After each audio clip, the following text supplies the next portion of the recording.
Enero, uno de los meses considerados de los más fríos. Al menos, querido suscriptor, en mi caso, yo me estoy helando.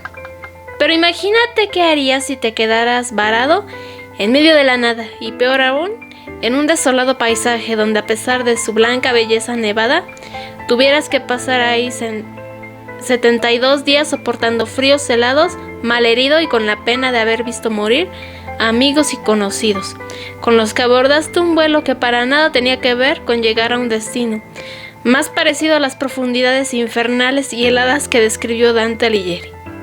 Pues eso fue lo que le ocurrió a un grupo de jóvenes uruguayos en lo que hoy conocemos como la tragedia de los Andes o el accidente del vuelo 571. Yo soy Elide Lubel, y tú que tienes la oportunidad, ponte cómodo, abrígate bien y ve por tu botana favorita mientras yo te cuento lo que pasó en esos días oscuros en los Andes. Comencemos. En Uruguay, el equipo de rugby amateur All Christians Club había sido llamado a jugar un partido en Chile, lo cual implicó que el presidente de Christians Club, Daniel Juan, contratara un bimotor turbohélice Fairchild FH-22-7D de la Fuerza Aérea Uruguaya para emprender el viaje que mantenía entusiasmado a todo el equipo. Fue así como el 12 de octubre de 1972, 40 pasajeros y 5 tripulantes volaron rumbo al país chileno. De los chicos que conformaban el equipo de rugby, eran 19 jóvenes, que habían invitado al viaje a amigos y familiares a que los acompañaran.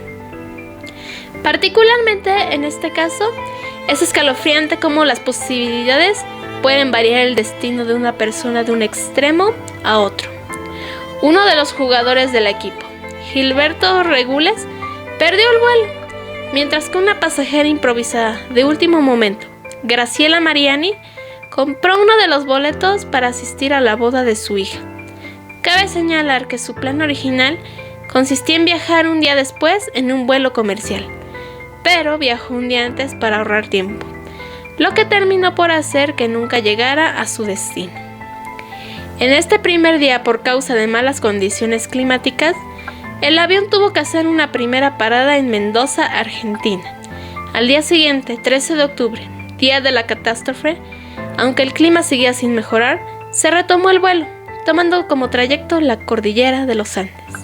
El piloto, el coronel Julio César Ferraras, que anteriormente era un experimentado piloto de la Fuerza Aérea, y su copiloto, el coronel Dante Héctor Lagurara, no tenían visión alguna más que de nubes y neblina. Muy a pesar de la vasta experiencia, y por increíble que suene, solo a fuerza de cálculo creyeron que ya habían atravesado las altas montañas y que habían llegado a Chile, dando así que se comunicaron con control para solicitar el permiso de aterrizaje. Más tarde, gracias a investigaciones posteriores, el accidente fue atribuido a un error de navegación. Para horror de los pasajeros, su visión en las ventanillas, muy diferente a la suposición de los pilotos, les mostró con horror cómo el avión descendía a un paisaje deshabitado y nevado, que muy lejos estaba de parecer una pista de aterrizaje. La turbulencia pronto se hizo presente, y entre nervios, los pasajeros hacían bromas al respecto, pensando que era una falla menor, hasta que sonó la alarma de colisión. El pánico se hizo presente entre todos. Al haber descendido, quedaron atrás las nubes que habían cubierto la visión de los pilotos. Estos vieron que el avión iba de frente a estrellarse con una de las montañas.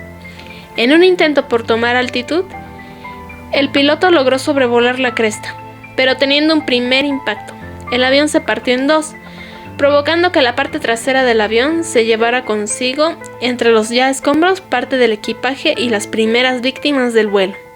El auxiliar del vuelo, Ovidio Ramírez, el navegante, Ramón Martínez y 3 pasajeros más, Gastón Costemalle, estudiante de Derecho, Jorge Alejo Jouni, estudiante de Veterinaria, y Guido Magri, estudiante de Agronomía.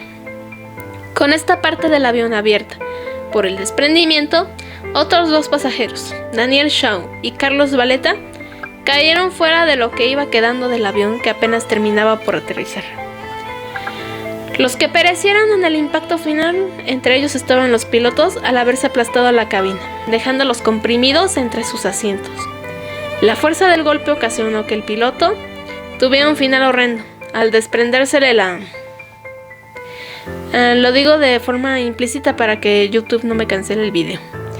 Esto salió por la ventana, mientras que el copiloto, aún teniendo conciencia, pidió a los pasajeros que quedaban que tomaran su arma y le dispararan, cosa que le negaron, aunque él posteriormente no vivió demasiado para sentir las lesiones finales de su pésimo mal cálculo que ocasionó esto.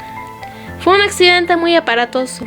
En el descenso, lo que pasó dentro del avión fue que a causa de la fuerza y la velocidad de las filas, los asientos también se comprimieron, aplastando a las personas entre sus respaldos. Los restos del avión y los 33 supervivientes restantes quedaron varados en una zona alta de las montañas, que irónicamente tenía el nombre de Valle de las Lágrimas.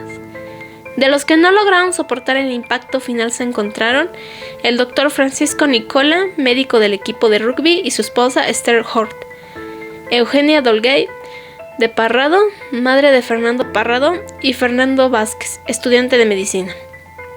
Los pasajeros, que resultaron con menores fracturas, sin perder tiempo, pusieron manos a la obra para atender a los más heridos. Para un poco de fortuna, en medio de toda esta catástrofe, entre los que no habían muerto ni estaban tan lastimados, estaban los estudiantes de segundo año de medicina, Gustavo Servino y Roberto Canessa. El nombre de este último valdría la pena que lo tengas en cuenta, ya que más adelante él tendrá un gran peso dentro de toda esta trágica historia. Entre los heridos se encontraba el joven Fernando Hernando Parrado, que contaba con lesiones gravísimas en el cráneo, que le provocaría un coma de 3 días. He aquí un caso milagro, y uno que sería clave en esto. En algunas entrevistas los supervivientes refirieron que en sí prácticamente daban andando entre los que ya no la contarían después de ese fatal aterrizaje. Paradójicamente, las altas temperaturas ayudaron a la recuperación de las heridas del cráneo. Cuando despertó, se hizo cargo de su hermana Susana, porque recordemos, su madre estaba en la lista de los que habían fallecido. Lamentablemente, Susana también se uniría a ella al 9º día del choque. También hubo otro caso como el de Enrique Platero, quien pese a haber sufrido una grave lesión a causa de un trozo de avión que se le había incrustado, y una vez extraído le arrancó algunos centímetros del intestino. Se puso también manos a la obra para de igual forma ayudar a los que estaban en un estado mucho peor que el suyo. Pensando rápido, sacaban a todos de lo que quedaba del avión, junto con el equipaje, y se había desmantelado también a los asientos para posteriormente, con todo esto, formar una especie de refugio dentro del avión, fortificando las paredes que habían quedado expuestas. Entre la comida que encontraron había poco, además de que debían, racionalizar para todos en un tiempo indefinido. Parte de sus alimentos consistieron en vino, chocolates, almendras, ciruelas secas, mejillones dulces y mermelada. En su primera noche soportaban un clima de 30 grados bajo cero, además de lidiar con los sollozos y los gritos de los más heridos, que pintaban una situación de pesadilla, mientras todos intentaban mantener algo de calor con todo lo que estuviera al alcance, como el forro de los asientos.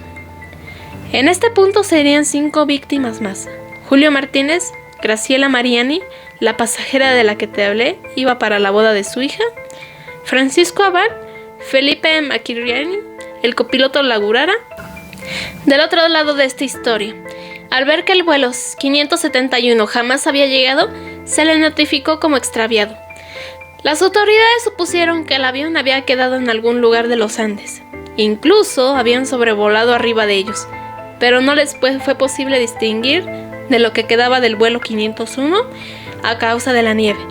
Sin embargo, los que quedaban del grupo sí habían visto el grupo de rescate aéreo y hasta intentaron llamar su atención. Esperanzados, supusieron que solo sería cuestión de tiempo para que volvieran a pasar nuevamente por esa ruta. Mientras tanto, para poder hidratarse, Fito Strauch había tenido una idea de poner la nieve a derretir en una bandeja metálica que anteriormente formaba parte de los asientos. Esta agua era recolectada en las botellas de vino que habían encontrado. Lo más importante para estos chicos era mantener el ánimo entre todos, lo que los esperanzaba al pasar los días, por lo que entre ellos acordaron que estaba prohibido quejarse, ya que cada uno pasaba por la misma situación y no estaba permitido desalentar al grupo. Y aquí es cuando se les quita incluso el optimismo. El 10º día habían encontrado una radio que hicieron funcionar con una antena del avión, cuando escucharon en el artefacto una noticia fatal. Las autoridades los habían dado por muertos y solo irían en la búsqueda de sus restos una vez que la nieve se derritiera. Después de reponerse al golpe, los jóvenes se daban cuenta que sus alimentos, que habían racionado tan bien, no durarían para cuando esperaban a que la nieve empezara a derretir. Entre grupos que salían a la cordillera, se cubrían con gafas de sol que habían adaptado con parasoles y correas para evitar la ceguera de la nieve. No habían logrado encontrar otras fuentes de alimento. Cuando la comida escaseó al fin, llegaron al extremos insólitos, desde comer parte del relleno de los asientos hasta el tabaco de los cigarrillos que les quedaba. Desde el inicio, el capitán del equipo de rugby, Marcelo Pérez del Castillo, había tomado el liderazgo del grupo. En primera instancia, luego de la pérdida de su hermana y del aviso de la radio que los daba por muertos, Nando Parrado se había convencido de que la espera ahora era inútil, ya que quedaba claro que ningún avión volvería a pasar por ahí, incluso en meses. Y lo que mejor era salir a buscar ayuda. Como les comenté ya en este punto, los que quedaban habían extendido sus pocos suministros al extremo, hasta la comida como el forraje de los aviones. Incluso Nando Parrado, en 3 días su único alimento había sido un maní cubierto con un poco de chocolate. Tan solo dimensionen eso. Agreguen además que a causa de las altas temperaturas extremas, la ingesta de alimentos debería ser mayor, y en este caso, los Andes tuvieron que recurrir a una medida que, vaya, la verdad, sí fue muy difícil para los que iban quedando, por lo que aquí pido seriedad. Después de mucho debatirlo, pensarlo, orando a Dios por su aprobación, y luego de cuestionar si se estaban convirtiendo en algo que no eran, o que estaban optando por la medida más sensata, se decidió tomar los cuerpos de los que ya no estaban para poder sobrevivir, entre los que estaban amigos y conocidos, aspecto que hacía esto mucho más difícil. Todos sin excepción, a diferencia del morbo alrededor de esto, que hasta más fue exagerado por una película mexicana no aprobada por los sobrevivientes originales y hecha por gente que ni siquiera vivió lo que pasó ahí. Mostraba que ingerían grandes trozos de carne. La verdad es que no fue así. Una vez tomada la decisión, Roberto Canessa procedió a hacer los primeros cortes con un pedazo de vidrio de los escombros. Estos cortes no eran más grandes del tamaño de un cerillo, imagínate. Cabe señalar que también, una vez que se hizo esto, el grupo acordó que si uno de ellos no lo lograba, los demás tenían su consentimiento para lograr vivir. Hago mucho énfasis que no les fue sencillo porque todos eran católicos. No fue algo tomado con la ligereza. De hecho, recordaban un versículo bíblico, Juan 15:13. Nadie tiene mayor amor que el que ponga su vida por sus amigos. En ese primer día, algunos se opusieron a la medida y se negaron a comer, como Marcelo, quien hasta entonces había sido líder, y era del pensamiento contrario al de Nando de salir por ayuda, sino que era mejor esperar. Otros que en un inicio se negaron, pero posteriormente, con pesar, también accedieron. Fue el matrimonio Javier Metol y su esposa Liliana, la última mujer del grupo. El matrimonio había viajado para celebrar su aniversario de bodas, y ella ayudó como una enfermera a Roberto Canessa y Gustavo Servino, los médicos del grupo, en cuidar a los lastimados. Además de que se le describió como una madre para todos durante la tragedia, ya que aparte de la ayuda a los heridos, brindó consuelo a todos como una madre. Y justo cuando se pensaba que las cosas no podían empeorar, se les añadió otro evento fatídico la noche del 29 de octubre. Una gran cascada de nieve los sepultó. Esto en un momento cuando todos se encontraban descansando dentro del fuselaje del avión, que hasta entonces les había servido de un refugio. Estuvieron a punto de sucumbir por la falta de oxígeno, cuando Nando Parrado tuvo que abrir un orificio por donde saldrían para encontrarse con una tormenta que los obligaría a meterse de nuevo. Luego de esto, 8 más de los supervivientes murieron, entre ellos Marcelo y Liliana, la última mujer, sobreviviendo su esposo Javier. Quedaban 19 con vida. Enseguida, a causa del encierro, tuvieron que empezarse a alimentar de los que se acababan de partir. Los ánimos decayeron aún más. En otros fue una fortaleza y un momento decisivo. Ante la insistencia constante de Nando Parrado, Roberto Canessa, viendo que los próximos podrían ser ellos y que las condiciones no daban para más, y luego de que uno de sus amigos le dijera: «Roberto, ¿qué suerte tienes de poder caminar por todos nosotros?», decidió secundar a Nando en el viaje del rescate, al que se le sumaría José Tintín Vistinin, comenzando su preparación para lograr la salvación del grupo. Otro dato es que otro de sus compañeros, Numa Tucarti, quien también iba a formar parte de este grupo, pero murió un día antes de que los otros 3 salieran a buscar ayuda. En el momento él pesaba tan solo 25 kilos. Anteriormente y después de la avalancha también habían fallecido Arturo Nogueira y Rafael Echeverren, a causa de sus heridas que les habían provocado una gangrena. Durante sus caminatas de entrenamiento habían encontrado la radio de transmisión de la cabina de pilotos, pero esta no funcionó.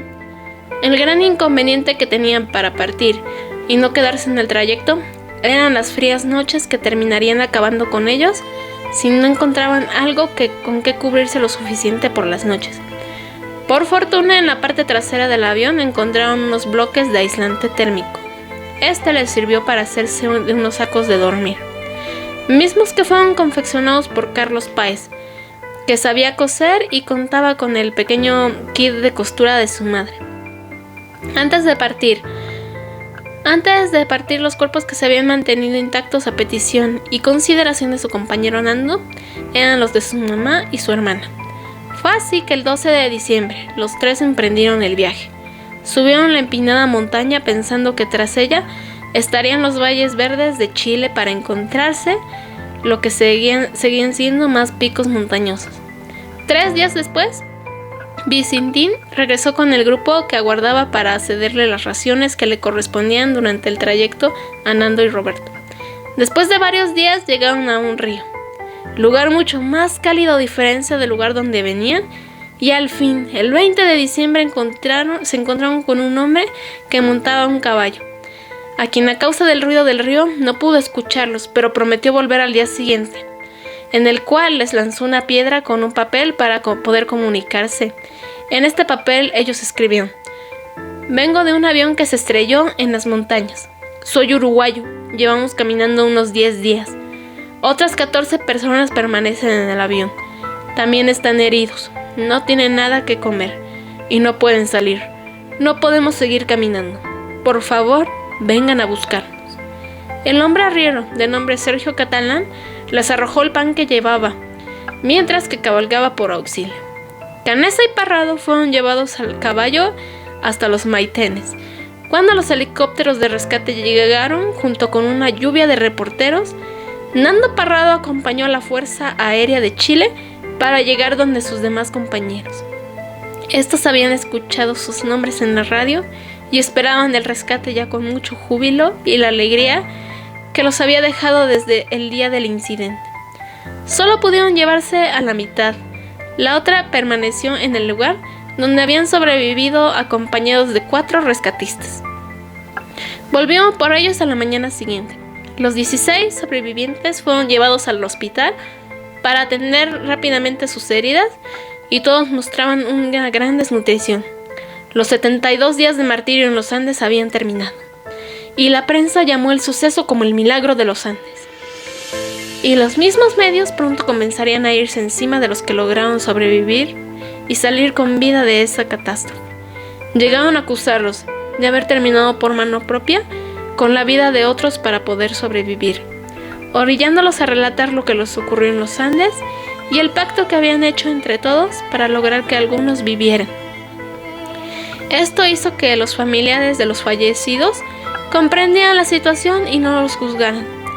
El escarnio público solo aumentó el sentimiento de culpa del grupo, que desde el primer día se habían sentido mal con el modo en que se habían alimentado. Cuando la nieve terminó de derretirse, las autoridades, con el consentimiento de los familiares, enterraron los restos de los que murieron en los Andes en una fosa común. Ahí mismo se puso una cruz de hierro en la tumba. Encontraron 13 cuerpos ilesos y 15 de los que solo quedaban huesos. En la actualidad, por supuesto, cuando no hay nieve en el lugar, los familiares visitan este monumento en honor a los que no lograron regresar de ahí. Mientras que del lado de los que sí, algunos terminaron sus carreras, mismas que estaban cursando cuando vivieron esta pesadilla. A la par, contaron en algunos libros su historia, como Carlos Páez en su libro Desde la Cordillera del Alma, el de Fernando Parrado, Milagro en los Andes, o el de Roberto Canessa, titulado Tenía que sobrevivir. También en YouTube puedes ver las conferencias o pláticas de los mismos que se han dedicado a través de los años a dar conferencias de lo que vivieron en tan solo 72 días. Para mí es una historia muy conmovedora y nos deja muchas reflexiones. A veces como seres humanos nos amargamos por cosas que la verdad son insignificantes y bueno, antes no lo tomen como que quiero minimizar los problemas de los demás. Pero bueno, yo al menos voy a dar un ejemplo muy personal en que a veces uno se deja desmotivar por situaciones que ahora me parecen tan tontas. Y luego vi esta historia y sobre todo en el momento que ya no había esperanza de estos muchachos, cuando escucharon que ya los daban que por ninguno había sobrevivido y no los buscarían más. Y a pesar de esto, personas como Nando Parrado, que ya le había ido demasiado mal perdiendo a su mamá y a su hermana y con lesiones, y aún así no dejarse rendir ante la adversidad, sí deja mucho que pensar. Esta historia me imagino muchos la conoces gracias a que el año pasado se estrenó la película de La Sociedad de la Nieve, la cual es muy fiel a la realidad de lo que pasó ahí y contó con la aprobación de las personas reales que vivieron todo esto. La cual, por cierto, sí es muy buena. Yo me vi un detrás de cámaras y fue muy impactante el proceso. La grabaron en un orden lineal porque los actores se entrenaron para tener el físico de un jugador de rugby, los cuales son demasiado corpulentos, y cómo fueron bajando de peso hasta quedar muy flaquitos, como les pasó en el caso real de los de Andes. Otros posiblemente medio sabían del tema por una película mexicana que se llamó Los Supervivientes de los Andes. Y bueno, ya para terminar y sabiendo que este no es un canal de cine, otro dato curioso como triste de la película de La Sociedad de la Nieve fue el cameo del verdadero Fernando Parrado, donde aparece representando a su papá en la escena del aeropuerto y le dice al actor al que lo interpreta, cuídamelas mucho, refiriéndose a su hermana y a su mamá. No sé, yo creo que representar ese momento, ver a las actrices caracterizadas como la familia que perdió, me imagino fue algo muy difícil. También como otra cosa que quedó de lo que fue estar ahí, son las fotografías que tomó el grupo ahí en los Andes con una cámara que recuperaron, las cuales son por demás impactantes. A mí me parecen del estilo de las fotografías que suele exponer y premiar National Geographic, lo cual las hace aún más interesantes, y ya que no fueron tomadas con intereses periodísticos ni nada por el estilo. Ustedes las pueden buscar en internet. Este era un caso que me emocionaba mucho contar aquí en mi canal. Yo espero que les haya gustado mucho o al menos llamado la atención. Espero que también se guarde respeto al tema, no como sucedió en un video anterior del caso Canoa por un comentario que sí medio justificó ahí la intolerancia y lo que le pasó a esos pobres chicos. Y aquí no se vale poner en riesgo la integridad de las demás. Y digo esto porque sí he visto que igual en este caso de los Andes, igual aún puede resultar polémica para algunos, pero la verdad es que no somos nadie para juzgar ni hablar de cosas que para mal de algo que nosotros ni siquiera vivimos. Y si les gustó el video, como siempre, no olviden darle like, suscribirse. También si les está gustando mi contenido, ayudaría mucho que recomienden el canal. Sin más que decir, yo soy Eli de Lubel. Que pasen un excelente día, tarde o noche. Y por cierto, espero que ya para mi próximo video ya no tenga tanta gripa y no tenga esta voz ronca. Pero bueno, gracias por haberme acompañado. Bye.